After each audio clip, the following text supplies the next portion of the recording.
Let's start by saying Labour can't be as bad as the Tories were, and we didn't expect immediate results, but we did hope for more from them. Another runway at Heathrow? Really? Just because Heathrow plc think it's a good idea? That's hardly a surprise, is it? To hell with the climate, as long as big business is happy. And given recent events in the US, does filling up a major city's airspace even more really sound like a good idea? Similarly, even though the go-ahead for the Jackdaw and Rosebank oil fields have been judged illegal, we can be sure this government will support them. Businesses like AstraZeneca have said they'll pull out of multi-million-pound investments because this government won't pay them as much as the last one. So a private company who make billions in profit expect taxpayers to fund them. Just waiting for the government to fold on that one.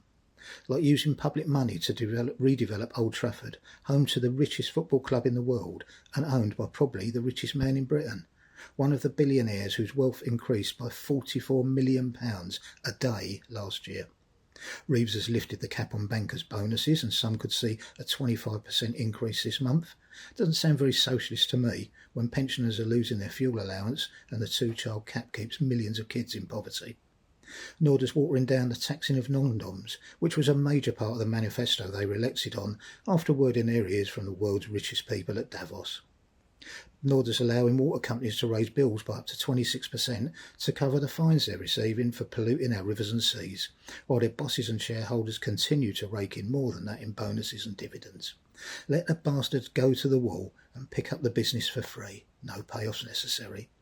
An Oxford-Cambridge corridor is being created, which in itself is probably a good thing, but how about a Manchester-Liverpool corridor, or a Sheffield-Leeds one, or have we got another government that stops investing north of the M25? And throughout Reeves' speech, which was all about growth, no mention was made of the damaging effects of Brexit.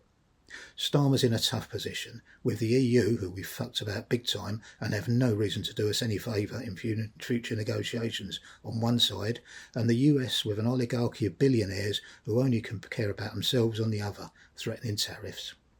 He knows, as we do, that any agreement with the US is worthless, with a proven liar in charge, who could wait until we're totally reliant on them and then impose tariffs anyway, or threaten to absorb us as a 51st US state. But despite all this, there are some practical things Labour could do, outside of the economic stuff, like banning foreign ownership of media outlets and limiting donations to political parties, and shouting more about the good things they've done, like ending the long-running strikes, improving workers' rights, allocating money for the infected blood scandal, bringing in protections for women and girls, removing hereditary peers from the House of Lords, free breakfast clubs in schools. There are many more.